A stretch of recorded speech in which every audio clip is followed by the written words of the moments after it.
what does it take for the Canucks to be a playoff team? So I want to get 5 things out there, Quads. You and I we're going to work together here. You haven't prepared for this at all.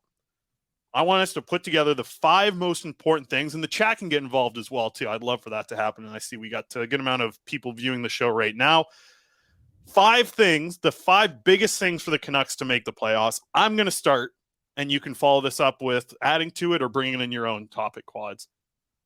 Health of the stars has to be the big thing for me. Like, you have to have a healthy Thatcher Demko. You have to have a healthy Elias Pettersson. You have to have a healthy Quinn Hughes. Likely JT Miller as well. Like, those players, like those 4 or 5 top players have to be healthy. And I've already seen the chat blowing up. Healthy Demko from Amish Space Force and Corey Anderson.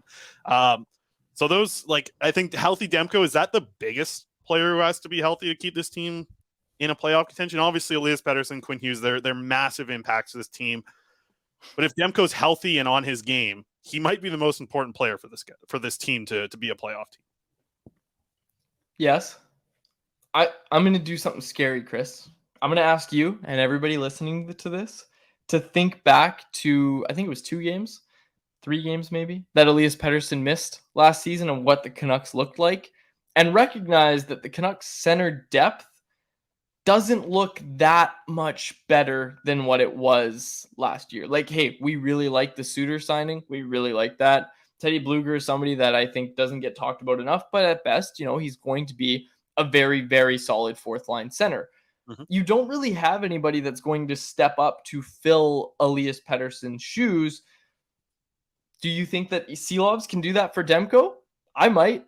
Like, that's what it ultimately comes down to, is who is the person that they're losing? Who is their replacement? How are they going to replace the output that they are losing from that player? I'm not saying that Seelovs is going to step in and be as good as Thatcher Demko, but I don't know if the goaltending depth is worse than the center depth. Like, I'll just say that. Like, I don't know if what happens if Elias Pettersson goes down. Like, if you're asking me who misses a 20-game stretch and I have to pick between Elias Pettersson or Thatcher Demko, first of all, I'd rather not answer because that is awful. That is an awful scenario to think about for either guy. But I think it's a little faster than everybody in the chat immediately saying, oh, it's Demko, healthy Demko, healthy Demko.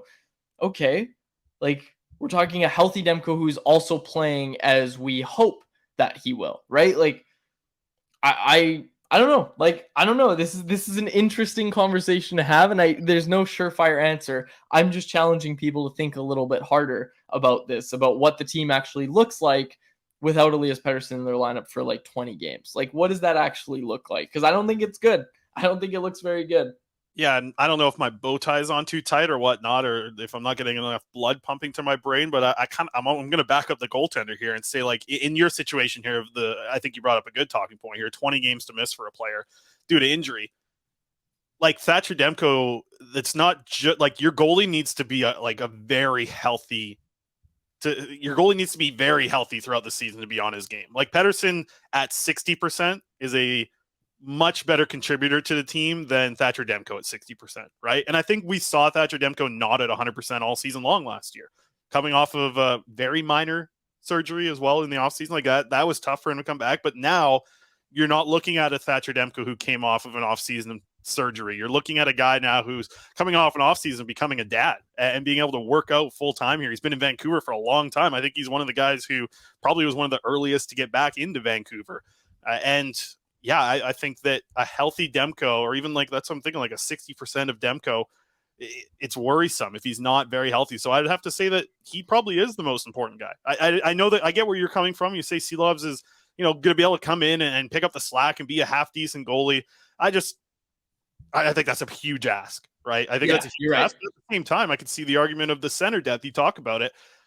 It's a huge ask to ask Pius Suter to be a second line center on this team. It's a huge ask to move Teddy Blueger up, and now you have like kind of a whole chop down bottom 6 with your center group. Is Sheldon Dries back in the lineup yet? Like, these type of things are very difficult. But I do think a healthy Demko to me is just the biggest thing for this team to get into the playoffs, right? Like, I think a healthy Demko is most important. You are going to get, like, Pettersson's going to be effective in his role, even if he's a little banged up throughout the season. I think it's going to be difficult for Thatcher Demko to be as effective if he's banged up throughout the season. So I have to look at it that way, and I think Demko is the most important. A healthy Demko would be number one for me. Okay, so let's flesh out our top five, and I think it's safe to say that we are saying number one is healthy Demko. Yep. Very shortly after is number two, healthy Elias Pettersson. And for the sake of it, let's not do throwing Quinn Hughes and in there too, right? Yeah, Like Hughes, sure. when the defense is without Quinn Hughes, the team looks like a freaking mess. It's a tire fire without Quinn Hughes back there on defense. Hopefully, it's a little bit more supported this year with Carson Soucy, Phil Hronek, those type of things. I think that we'll just kind of lump. Let's just lump like the Stars being healthy as our first two options here. That's our first and second. I'll let you go here with number three. Number three for the Canucks is actually buying into a defensive system. If there is this kind of, if there is this level of where it's just they have no ability to keep the puck out of their own net because they cannot defend in front of their goaltender, or we're back to the same old, let's give up a bunch of 5-alarm chances but score some more. I don't think it's going to be sustainable for them. I think this team needs to actually show that they can defend at 5-on-5, in this narrative where they've just been a completely inept team when it comes to defending in their own end. That needs to change. Like that needs to change for this team. So I will say number three, the defense that has now been rebuilt by Alvin and Rutherford needs to actually show up. You've got Philip Hronek, you've got Carson Soucy, you've got Ian Cole, you've got these guys that they have gone out and acquired. They have now rebuilt the defense to their liking. And look, there's going to be tweaks. There's still going to be things that they change. But for number three, I am putting that the rebuilt defense that Alvin and Rutherford have now needs to actually show up. All right, I like that one. I think I won't add too much to that. I'll just bring my own here for number four. I think the Canucks need to have 6 20-goal scorers next year. I think they need to have six 20-goal scorers. Elias Pettersson, Andrei Kuzmenko, JT Miller, Brock Besser, Ilya Mikheyev, or Connor Garland, or Niels Höglander, or Vasily Podkolzin. I think they need 6 20-goal scorers. That will give them scoring up and down the lineup. Like, you need someone on the third line to be a 20-goal scorer next year. Maybe it's Pius Suter. Maybe it's Vasily Podkolzin. Maybe it's Connor Garland. One of these guys needs to be a 20-goal scorer. I think if you get 6 20-goal scorers, that's going to be depth up and down the lineup offensively for your team moving forward. And it kind of blends in with your defensive take there for number three. So that's my number four. Maybe Quinn Hughes. Maybe Quinn Hughes is one of those 20-goal scorers. I don't know about that, but well, he's got his little shooting set up in his garage now. Maybe he is going to come in and score 20. He does. Okay, number five, no off-ice distractions. Bingo. That was going to be mine. Yeah, okay. I think, and this isn't us trying to drum up any drama or anything, but like every time you hear a player really open up on a podcast or wherever they've gone to talk in the offseason, basically every player we've heard from has basically said, yeah, this season was miserable. The last season was miserable. The one before that was miserable. Like, it has not been good in Vancouver. There's been a lot of off-ice drama, and it needs to end. Like, there's going to be stuff. Like, there's going to be stuff in the media, right? And I'm not trying to say that the media has no role in this off-ice drama, but like, a lot of it has to actually happen. Like, when I say off-ice drama, I don't mean no trade rumors can happen, because of course that's going to happen with the media. That's going to happen. There's going to be trade rumors. There's going to be all that.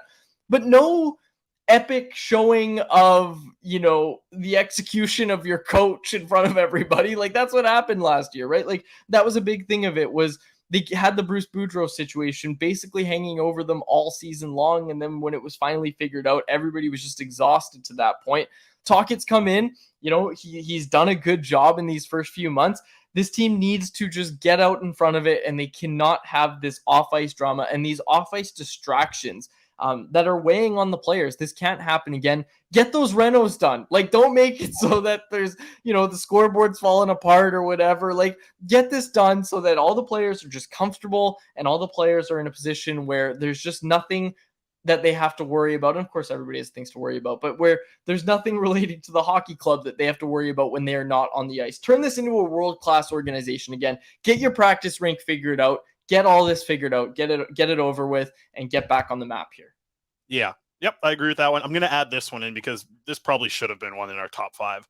Over the past 164 regular season games in the NHL, the Vancouver Canucks have the worst penalty kill. They were 31st in the league 2 years ago. Last year, they were the worst in the league. They can't like, I don't even think I want to ask for like that much, but like, don't be 30th, 31st, or 32nd. Like, just get yourself into like the 20s of the league. Just shoot for like 20th.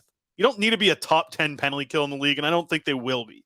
But like, just try and get in like the teens or the low 20s. Just shoot for that, man. Like, you've been such a bad penalty kill.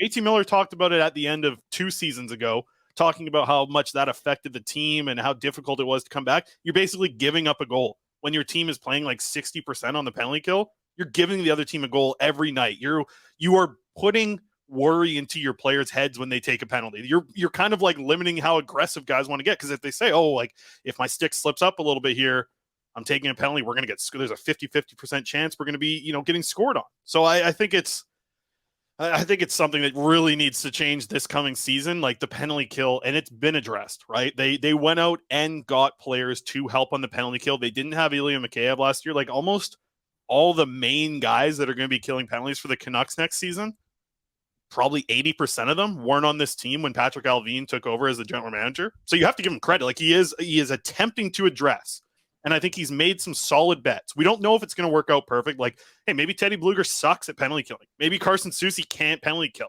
All these type of things. Maybe they doesn't work. But like, at least they're making good bets in my eyes. Like, Filip Hronek had some of the best goals against per 60 while shorthanded last year in the NHL. Like, he's going to kill penalties. We'll have to see what he looks like in that spot. He was one of the top guys for Detroit last year.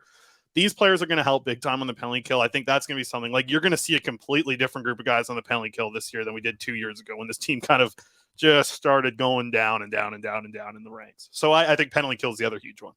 If Teddy Bluger shows up and can't kill penalties, the Canucks need to look inward, not outward, and go acquire new penalty killers. Oh, yeah, Teddy I'm just Bluger. saying that. I'm just saying, you know what I'm saying? Like, maybe I one of know. these guys isn't the best penalty killer out there, right? Like, maybe that's just what I'm kind of thinking. And with all this in mind, Chris, I will bump down my first number 5 that we gave and that you also said was your number 5. We're trying to figure out the top 5. I think our top 4 is very solid, but I think the fewer off-ice distractions one, that goes away if you have an average penalty kill. A lot of those distractions go away if you have 620 goal scorers. A lot of those distractions go away if your team can defend at a somewhat competent level. And a lot of those distractions go away if your stars are healthy and performing all season long. So I will say, in order for the distractions to go away, the Canucks need to have a successful season. And as we've figured out with this top 5 list, the way to have that is with a healthy Thatcher Demko and the rest of your stars.